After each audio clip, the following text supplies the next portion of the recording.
গোপালগঞ্জের পর এনসিপি নেতারা এবার প্রতিরোধের মুখে পড়েছেন কক্সবাজারে। গোপালগঞ্জের পর কক্সবাজারেও কিন্তু মার খেয়েছে এনসিপি। তারা কিন্তু বেছেই নিয়েছে তাদের মৃত্যুর রাস্তা। এদিকে সমন্বয়কদের উপর কক্সবাজার হামলার নতুন মোড় নিয়েছে। ভয়াবহ অবস্থা হাসনাত নাহিদদের, ডক্টর ইউনুস ফেসে যাচ্ছেন। সারা দেশে উত্তাল, 144 ধারা জারি হয়েছে। সবকিছু দেখতে পারবেন এই সম্পূর্ণ প্রতিবেদনে।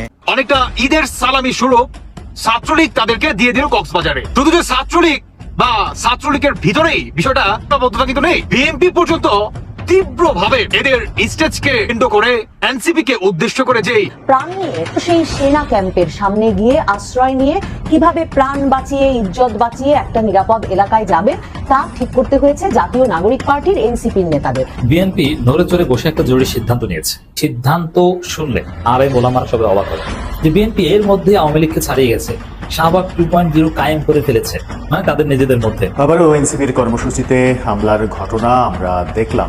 বারবার কেন এমন হচ্ছে, বারবার কেন এনসিপির ক্ষেত্রেই এটা হতে হবে, সেই প্রশ্নটা আসতেই পারে। গোপালগঞ্জের ঘটনা ঘটার 2 দিনের মাথায় কক্সবাজারে আবারও এনসিপিকে আক্রান্ত হতে দেখা গেল। গোপালগঞ্জে আওয়ামী লীগ, কক্সবাজারে বিএনপি। এনসিপির নেতাদের বক্তব্য দিনে দিনে অধ্যত্বপূর্ণ হয়ে উঠছে। এই অধ্যত্বপূর্ণ হওয়ার কারণে বিভিন্ন স্থানে তাদের যে পদযাত্রাটি হচ্ছে, এই পদযাত্রায় এখন ধীরে ধীরে সংঘর্ষ বাড়া এবং সংঘর্ষ হওয়ার একটা সংখ্যা জেগেছে। মার্চ টু ঢাকা, বাংলাদেশের মিলিটারি কাপুরুষ, এটা প্রমাণিত। তারা নিরস্ত্র মানুষের উপরে অত্যাচার করছে, সংখ্যায় অল্প বলে চারদিক থেকে ঘিরে ফেলে। ইতিমধ্যে বুঝতেই পারছেন আজকের খবরটি কতটা গুরুত্বপূর্ণ একটি খবর। বন্ধুরা চলুন ভিডিওতে আজকে আর বেশি কথা বাড়াবো না, সরাসরি আজকে আমরা চলে যাব মূল ভিডিওতে। আর সেখানে আজকে আমরা দেখব আজকের খবরের বিস্তারিত। এনসিপির সমন্বয়করা তারা বেসুমার লুটপাটে জড়িয়ে গেল। যে জুলাইটা এত জনপ্রিয় ছিল, সেই জুলাইকে অজনপ্রিয় করলো। কেন তোমরা না জুলাই নিয়ে আসলা, তাহলে তোমাদের দ্বারা আমরা কেন কষ্ট পাচ্ছি। সবাই লাঠি হাতে নিয়ে নামতে হবে।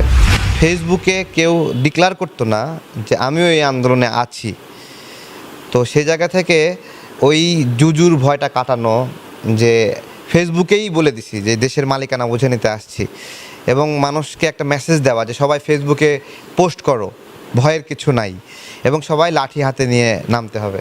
এখন থেকে 6 মাস আগে জুলাই নামটা যেরকম মানুষ তৃপ্তির সঙ্গে নিত, এই 1 বছর আগেই তো আজকের এই আন্দোলনটা আমরা করেছি। এখন কিন্তু মানুষ অতটা স্বতঃস্ফূর্তভাবে জুলাইয়ের নামটা নিচ্ছে না। আমাদের একটা প্রশ্ন যে আমাদের এই জুলাইকে এরকম অপ্রিয় বানালো কারা? যে জুলাইটা এত জনপ্রিয় ছিল, সেই জুলাইকে অজনপ্রিয় করলো কারা? কাদের লোভ, লালসা, লুটপাট এবং চাঁদাবাজি, তারা প্রত্যেকে দায়ী, একটা নির্দিষ্ট দল না। আমরা সমন্বিতভাবে এনসিপির সমন্বয়করা তারা বেসুমার লুটপাটে জড়িয়ে গেল। আমরা কোনো অপরাধ করিনি, আমরা কোনো লোভ করিনি, লালসা করিনি, কিন্তু আমাদের জুলাইটা কলঙ্কিত হয়েছে। অনেক চাঁদাবাজ বিএনপিতে আছে, তারা এটা করেছে। জামাতের ভিতরেও অনেক দুর্বৃত্ত লোক আছে, তারা মিলে এটা করেছে। আমাদের সবাইকে আহ্বান, যে মানুষ আমাদেরকে বলে কি জানেন, কেন তোমরা না জুলাই নিয়ে আসলা, তাহলে তোমাদের দ্বারা আমরা কেন কষ্ট পাচ্ছি। 18 তারিখ আমরা যেই বিপ্লবের চিন্তা থেকে, গণ অভ্যুত্থানের চিন্তা থেকে মাঠে নেমেছিলাম, তখন কিন্তু সবাই কিন্তু হতাশ হয়ে গিয়েছিল, এবং হতাশায় সবাই ঘরে ফিরছিল। এবং ঘরে ফেরার সময় বলছিল আমাদের দাবি আদায় হয়ে গেছে, আর আন্দোলনের দরকার নাই, এভাবে বলছিল। আমরা সেই জায়গাটাতে কিন্তু আবার চেঞ্জ করেছি। ধন্যবাদ জানাই ব্র্যাক ইউনিভার্সিটির ভাইদেরকে, ধন্যবাদ জানাই ইস্ট ওয়েস্ট ইউনিভার্সিটির, ধন্যবাদ পুলিশ প্লাজার আশেপাশে যে সকল নাগরিকরা থাকেন, বাড্ডা এলাকায় নাগরিকরা, বনশ্রী এলাকার নাগরিকরা, মালিবাগ, মধুবাগ এলাকার নাগরিকরা, তারপরে বেটার লাইফ হসপিটালের আশেপাশে যে বনশ্রীর নাগরিকরা থাকেন, তারা, আপনারা সবাই মিলে ওই দিন আমাদের নির্দেশনা মেনেছিলেন, আমাদের পরামর্শ মেনে আমরা ওই সময় মসজিদে মাইকিং পর্যন্ত করেছিলাম। ধন্যবাদ জানাই মসজিদ কর্তৃপক্ষ, মসজিদ সমিতিগুলো, তারাও হেল্প করেছিলেন। সবার সহযোগিতায় আমাদের 18 তারিখ হলো জুলাইয়ের চেঞ্জ মেকার ডেট, জুলাইয়ের পুনরুজ্জীবিতের ডেট। 18 জুলাইয়ের আগে 16 জুলাই, 17 জুলাই, জুলাইকে কবর দেওয়া হয়েছিল। আন্দোলনে যারা নেতৃত্বে ছিলেন, তারা শক্তির কাছে আপোষ করে ডিবির অফিসে গিয়ে বিরিয়ানি খেয়ে বন্ধ করেছিলেন আন্দোলন। কিন্তু আমরা বলেছিলাম যে সংলাপ যদি করতে হয়, আপোষ যদি করতে হয়, আবু সাইদের সঙ্গে করতে হবে, ওয়াসিমের সঙ্গে করতে হবে, তাছাড়া আমরা এটা মানব না। সত্যিকার অর্থেই 18 জুলাই আমরা এক দফা ঘোষণা করেছিলাম। এই নেতারা বুঝতে পারছেন না যে যত বড় বড় কথা তারা বলছেন তাদের মুখটা এখনো তত বড় হয়ে ওঠেনি। তারা বুঝতে পারছেন না পিছনে নেই 100 লোক, কাকে ভয় দেখান নাহিদ আর হাসনাত। এই অবস্থায় জনগণের শক্তি ছাড়া, জনগণের সাথে কোনো সংযোগ ছাড়া, কোনো ভালো কাজের উদাহরণ সৃষ্টি ছাড়া, শুধু গলার রক কাঁপিয়ে ভয় দেখিয়ে বাংলার জনগণকে চুপ করিয়ে রাখা কঠিন। গোপালগঞ্জের পর জাতীয় নাগরিক পার্টি এনসিপির বীর জাতীয় নেতারা এবার প্রতিরোধের মুখে পড়েছেন কক্সবাজারে, এবং কক্সবাজারে জনগণের এবং বিএনপির নেতাকর্মীদের প্রতিরোধের মুখে প্রাণ নিয়ে শেষ পর্যন্ত সেই সেনা ক্যাম্পের সামনে গিয়ে আশ্রয় নিয়ে কিভাবে প্রাণ বাঁচিয়ে, ইজ্জত বাঁচিয়ে একটা নিরাপদ এলাকায় যাবেন তা ঠিক করতে হয়েছে জাতীয় নাগরিক পার্টির এনসিপির নেতাদের। আপনি আমি সবাই জানি জাতীয় নাগরিক পার্টি এনসিপির নেতারা বিরাট আইন শৃঙ্খলা রক্ষাকারী বাহিনীর বহর নিয়ে জুলাই পদযাত্রার নামে বাংলাদেশে জেলা থেকে জেলায় বিভিন্ন জায়গায় গিয়ে জনসংযোগ সমাবেশ করছেন। কিন্তু জাতীয় নাগরিক পার্টির নেতারা বরাবর এই বড় বহরে বড় বড় গাড়িতে চড়ে আর তাদের সরকার বসানোর পর থেকে সরকারের মুখে সারাক্ষণ তাদের প্রতি জিহুজুর শুনতে শুনতে মাথাটা এমন নষ্ট করে ফেলেছেন নিজেদের যে আন্দাজই পান না কোথায় গিয়ে তাদের কি বলা উচিত। আমার জাতীয় নাগরিক পার্টি এনসিপির এই বীর তরুণদের দেখলে এবং তাদের কাজকর্ম দেখলে বরাবরই নানা রকম প্রবাদ বাক্য মনে পড়ে যায়। এবার মনে পড়ছে যত বড় মুখ নয় তত বড় কথা আর পিপিলিকার পাখা ওড়ে মরিবার তরে, এই দুটো প্রবাদ। যত বড় মুখ নয় তত বড় কথা বলে গোপালগঞ্জে তারা যে ধরনের প্রতিরোধের মুখে পড়েছেন এবং তারপর বুধবার থেকে আজ পর্যন্ত যে লাগাতার অত্যাচার নির্যাতন তারা করিয়ে যাচ্ছেন তাদের সরকার এবং তাদের নির্দেশনায় প্রতিহিংসার বশবর্তী হয়ে গোপালগঞ্জের মানুষের প্রতি এবার চকরিয়ায়, কক্সবাজারের বিভিন্ন অঞ্চলে তাদের ওপর তাদের প্রতি যে প্রতিরোধ গড়ে তুলল সাধারণ মানুষ, বিএনপি নেতাকর্মী, এখন এনসিপির নেতৃবৃন্দ কি কক্সবাজার জুড়েও সেনাবাহিনীকে অভিযান চালাতে বাধ্য করবেন? মানে এনসিপি এবং জাতীয় নাগরিক পার্টি গিয়ে যেখানে সেখানে যত বড় মুখ নয় তত বড় কথা বলবেন, স্থানীয় জনগণকে খেপিয়ে তুলবেন, স্থানীয় নেতৃবৃন্দের প্রতি অপমানজনক মন্তব্য করবেন, আর তারপর সেনাবাহিনী, আইন শৃঙ্খলা রক্ষাকারী বাহিনী বাংলাদেশের জনগণের বিরুদ্ধে যুদ্ধ ঘোষণা করবে এনসিপি এবং জাতীয় নাগরিক পার্টির হয়ে প্রতিশোধ নিতে। এটাই তাহলে বাংলাদেশে এবারের জুলাই পদযাত্রার নতুন রাজনৈতিক বন্দোবস্তের সবচেয়ে বড় ফলাফল হতে যাচ্ছে। জাতীয় নাগরিক পার্টি এনসিপির নেতারা টের পান না যে তাদের পেছনে নাই 100 লোক, 1000 জনের আইন শৃঙ্খলা রক্ষাকারী বাহিনীর বহর নিয়ে তাদের ঘুরতে হয়, পুলিশ, র্যাব, সেনাবাহিনীর গাড়ি থাকে তাদের চেয়ে, তাদের নেতাকর্মীর চেয়ে বেশি। এই অবস্থায়ও তারা কোথাও গিয়ে শান্তিতে দুদণ্ড দাঁড়িয়ে একটা সমাবেশ শেষ করতে পারেন না, অথচ কক্সবাজারে গিয়ে এই এনসিপির মুখ্য সমন্বয়ক নাসির উদ্দিন পাটোয়ারি তিনি বক্তৃতা রেখেছেন কক্সবাজারে বিএনপির অত্যন্ত জনপ্রিয় নেতা, বিএনপির স্থায়ী কমিটির সদস্য, সাবেক মন্ত্রী সালাউদ্দিন আহমেদের বিরুদ্ধে। এবং এই পাকনা পোলাপাইন কি ধরনের অপমান করে বাংলাদেশের রাজনীতিবিদদেরকে, প্রবীণ রাজনীতিবিদদের সম্পর্কে কথা বলছেন তার প্রমাণ হচ্ছে নাসির উদ্দিন পাটোয়ারি সেই এলাকায় সালাউদ্দিন আহমেদের শক্ত ঘাঁটি, যেখানে এই সালাউদ্দিন আহমেদ বিএনপি নেতা 91 সালে, 96 সালে, 2001 সালে তিনবার সংসদ সদস্য নির্বাচিত হয়েছেন। 2001 সালে খালেদা জিয়ার সরকারে এই সালাউদ্দিন আহমেদ প্রথমবারের মতো কক্সবাজার থেকে কোনো সরকারে মন্ত্রী হয়েছেন। তিনি যোগাযোগ মন্ত্রী হয়েছিলেন 2001 সালে। 2008 সালে তিনি কারাবন্দী ছিলেন 1/11 সরকারের আমল থেকে। তার জায়গায় এই কক্সবাজার 1 আসন থেকে তার স্ত্রী হাসিনা আক্তার নির্বাচিত হয়েছিলেন। তাহলে বুঝুন সালাউদ্দিন আহমেদের ভিত্তিটা কত মজবুত কক্সবাজারে। এই কক্সবাজারের পেকুয়া উপজেলাটা সালাউদ্দিন আহমেদের নিজ উদ্যোগে প্রতিষ্ঠিত হয়েছিল। কক্সবাজারের মতো ঐতিহ্যগতভাবে অবহেলিত এই জনপদটিতে সালাউদ্দিন আহমেদ যখন যোগাযোগ মন্ত্রী ছিলেন এবং কক্সবাজারের দায়িত্বপ্রাপ্ত মন্ত্রী ছিলেন, তখন নানা রকম উন্নয়ন কাজ করেছেন এবং প্রশাসনিক ব্যবস্থায় নানা রকম পরিবর্তন এনেছেন। মানে মূল কথা, সালাউদ্দিন আহমেদের রাজনৈতিক ঘাঁটি যেমন কক্সবাজার, এই অঞ্চলের মানুষের জন্যে মানুষ মনে করে তিনি নানা রকম অবদান রেখেছেন। আর এর পাশাপাশি কক্সবাজার থেকে মন্ত্রী হয়েছিলেন, এই গৌরব তো ওই এলাকার মানুষের আছেই। সেখানে গিয়ে এই তরুণ নেতা, কেউ চেনে না, এদের নাই 100 জন সমর্থক, এই নাসিরউদ্দিন পাটোয়ারি গিয়ে বলে এলেন শিলং থেকে এসে নাকি সালাউদ্দিন আহমেদ এখন কক্সবাজারে মাফিয়াগিরি করছেন, তিনি নাকি চাঁদা তুলছেন, চিংড়ির ঘের পরিচালনা করছেন, শুধু টাকা তুলছেন, আর কোনো দিকে তার মন নেই, আর নির্বাচন করছেন। শিলং থেকে আসা নেতা কক্সবাজার দখল করেছেন, এই মন্তব্য শুনে তেলে বেগুনে জ্বলে উঠেছেন কক্সবাজারের সালাউদ্দিন সমর্থকেরা। তারা বলেছেন নাসিরউদ্দিন পাটোয়ারি যদি ক্ষমা না চান, তাহলে কক্সবাজারের মাটিতে তারা এনসিপিকে আর কোনো সমাবেশ করতে দেবে না। এবং সালাউদ্দিন আহমেদের জায়গা চকরিয়ায় এনসিপির ট্রাকে তৈরি মঞ্চ ভেঙে দেওয়া হয়েছে। চকরিয়ার রাস্তায় বিএনপির নেতা কর্মী, স্থানীয় জনগণ জড়ো হয়ে দাঁড়িয়ে থেকেছে ঘন্টার পর ঘন্টা। পুলিশ, র্যাব, সেনা অভিযানকে তুচ্ছ করে তারা বলেছে এনসিপির নেতৃবৃন্দ এই এলাকায় এলে তারা দাঁড়াতে দেবে না, কাজেই তারা রাজপথ ছাড়বে না, রাজপথ পাহারায় রাখবে যাতে এনসিপি এখানে এসে দাঁড়াতে না পারে। এনসিপির নেতৃবৃন্দকে তখন প্রাণ বাঁচাতে গিয়ে আশ্রয় নিতে হয়েছে ফাঁসিয়াখালী নামের এক জায়গার সেনা ক্যাম্পে।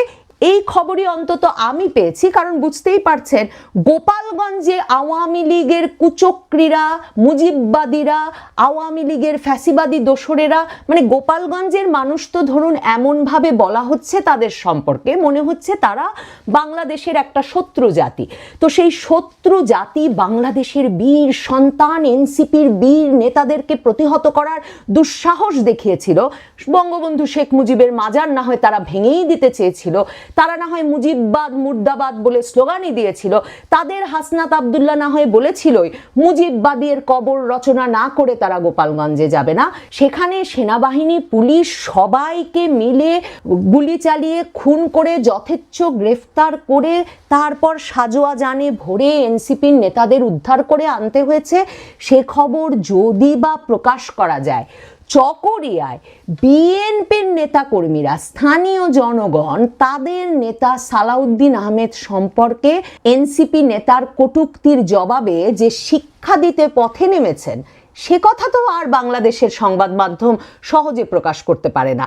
সে কারণে অনেক খুঁজে পেতে তথ্য বের করতে হচ্ছে যে শেষ পর্যন্ত কি ধরনের প্রতিরোধের মুখে পড়েছেন এনসিপির নেতারা। তবে জেনে রাখুন, এনসিপি কক্সবাজার সদরে ওই সমাবেশের পর চকরিয়ায় আর সমাবেশ করতে পারেনি।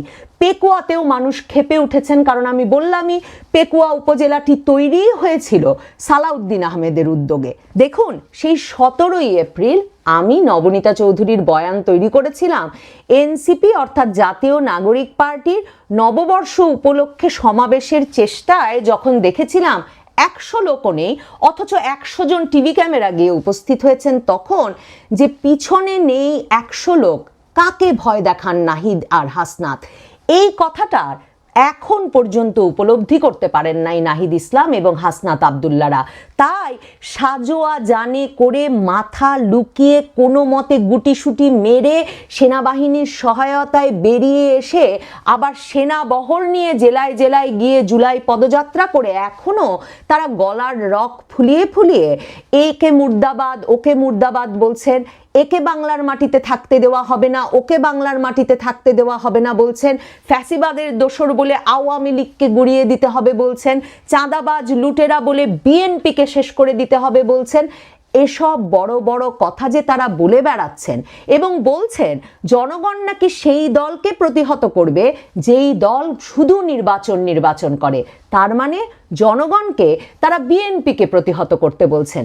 কক্সবাজারে গিয়ে তারা বলছেন জনগণ সেই নেতাকে প্রতিহত করবে যেই নেতা শিলং থেকে এসে এখন পিআর বোঝে না আর শুধু নির্বাচন করে। তারা সালাউদ্দিন আহমেদের কথা বলছেন যে তিনি আনুপাতিক প্রতিনিধিত্ব নির্বাচন পদ্ধতি বুঝছেন না, তিনি শুধু নির্বাচন করছেন। এনসিপি ভুলে যাচ্ছে কোন জনগণ এদেরকে প্রতিহত করবে, কোন জনগণ বাংলাদেশ থেকে বাংলাদেশের জন্মের সাথী আওয়ামী লীগ ফ্যাসিবাদের দোসর বলে যে দলটিকে তারা অভিহিত করে তাকে মুছে দেবে, চিরতরে শেষ করে দেবে। কোন সে জনগণ যে জনগণ বাংলাদেশে নির্বাচনের মাধ্যমে কয়েকবার ক্ষমতায় বসানো বিএনপিকে নিঃশেষ করে দেবে। মানে এনসিপির সাথে জনগণটা কোথায়, এই আন্দাজটা কবে তৈরি হবে নাহিদ ইসলাম আর হাসনাত আব্দুল্লাহদের? আপনাদের মনে আছে যে হাসনাত আব্দুল্লাহকে তো বিভিন্ন সময় এই যে মানে মে মাসেও গাজীপুর থেকে ধাওয়া খেয়ে কোথায় তার গাড়ির মধ্যে হামলা হলো, তার কনুইয়ে দুটো কাচের টুকরো বিঁধে গেল, এসব ছবি দেখিয়ে টেখিয়ে মানে তার তো চারদিকে শত্রু। আমি বারবার নবনীতা চৌধুরীর বয়ানে বলেছি যে সেনাপ্রধানের উচিত হাসনাত আব্দুল্লাহকে আলাদা করে নিরাপত্তা দেওয়া। আপনাদের মনে আছে উত্তরাঞ্চলের মুখ্য সংগঠক এনসিপির আরেক বীর নেতা সার্জিস আলম, তিনি উত্তরাঞ্চলের প্রধান শহর বগুড়ায় গিয়েছিলেন এপ্রিল মাসের শেষে। সেই সমাবেশে তার দলের দুই পক্ষের মধ্যে সংঘাতেই তিনি 4 মিনিটও বক্তব্য রাখতে পারেন নাই। ভুয়া স্লোগানে তাকে কোনো মতে পালিয়ে বেঁচে আসতে হয়েছিল। এবং সে সময় আমি নবনীতা চৌধুরীর বয়ান তৈরি করেছিলাম যে সার্জিসকে সেনাপ্রধানের নিরাপত্তা দেওয়া উচিত, সার্জিস না টিকলে সেনাপ্রধান টিকবেন কি করে। সম্ভবত সে কথাই মাথায় নিয়ে, সে কথা নিজেও উপলব্ধি করে সেনাপ্রধান ওয়াকারুজ্জামান এখন তার বাহিনীর মূল কাজ হিসেবে স্থির করেছেন এই সার্জিস, হাসনাত, নাহিদ ইসলাম বাহিনী, জাতীয় নাগরিক পার্টি, এনসিপিকে রক্ষা করা, তাদের প্রতিরক্ষা দেওয়া, যাতে তারা নির্বিবাদে নির্ভেজালভাবে সারা বাংলাদেশ জুড়ে জুলাই পদযাত্রা করতে পারে এবং ভাবে বাংলাদেশটিকে তারা হাতের মুঠোয় নিয়ে এসেছে। আওয়ামী লীগ, বিএনপি সহ আর কোনো রাজনৈতিক দলের কোনো হদিশ থাকবে না যে বাংলাদেশে। তবে সম্ভবত সেনাপ্রধান ওয়াকারুজ্জামান এখন বুঝতে শুরু করবেন, বাংলাদেশের সেনাবাহিনী ধীরে ধীরে বুঝতে শুরু করবে যে যেই বিপজ্জনক একটা শক্তিহীন বড় বড় কথা বলা রাজনৈতিক দলকে তারা নিরাপত্তা দিতে চাইছেন এবং নিরাপত্তা দিয়ে নিজেদের টিকে থাকা নিশ্চিত করতে চাইছেন, তাদের টিকে থাকারই আর বেশি দিন বাকি নেই। পিপিলিকার পাখা ওড়ে মরিবার তরে এই নেতারা বুঝতে পারছেন না যে যত বড় বড় কথা তারা বলছেন তাদের মুখটা এখনো তত বড় হয়ে ওঠেনি। তারা বুঝতে পারছেন না পিছনে নেই 100 লোক, কাকে ভয় দেখান নাহিদ আর হাসনাত। এই অবস্থায় জনগণের শক্তি ছাড়া, জনগণের সাথে কোনো সংযোগ ছাড়া, কোনো ভালো কাজের উদাহরণ সৃষ্টি ছাড়া, শুধু গলার রক কাঁপিয়ে ভয় দেখিয়ে বাংলার জনগণকে চুপ করিয়ে রাখা কঠিন। গোপালগঞ্জে যে বিভৎস প্রতিহিংসার অভিযান চালাচ্ছে বাংলাদেশের আইন শৃঙ্খলা রক্ষাকারী বাহিনী, বাংলাদেশের সেনাবাহিনী, এই নাহিদ, হাসনাত, সার্জিসদের নির্দেশনায়, তাদের ইউনূস সরকারের নির্দেশনায়, এর ফলও ভালো হবে না। এখন কি নাহিদ, হাসনাত, সার্জিসেরা প্রাণ নিয়ে কক্সবাজার থেকে পালিয়ে আসার পর কক্সবাজারেও অভিযান চালানোর ঘোষণা দেবেন? এখন আওয়ামী লীগ তারা শেষ করে ছাড়বেন গোপালগঞ্জে, কক্সবাজারে তাহলে সালাউদ্দিন সমর্থকদেরকে এবার শেষ করে ছাড়বেন তারা?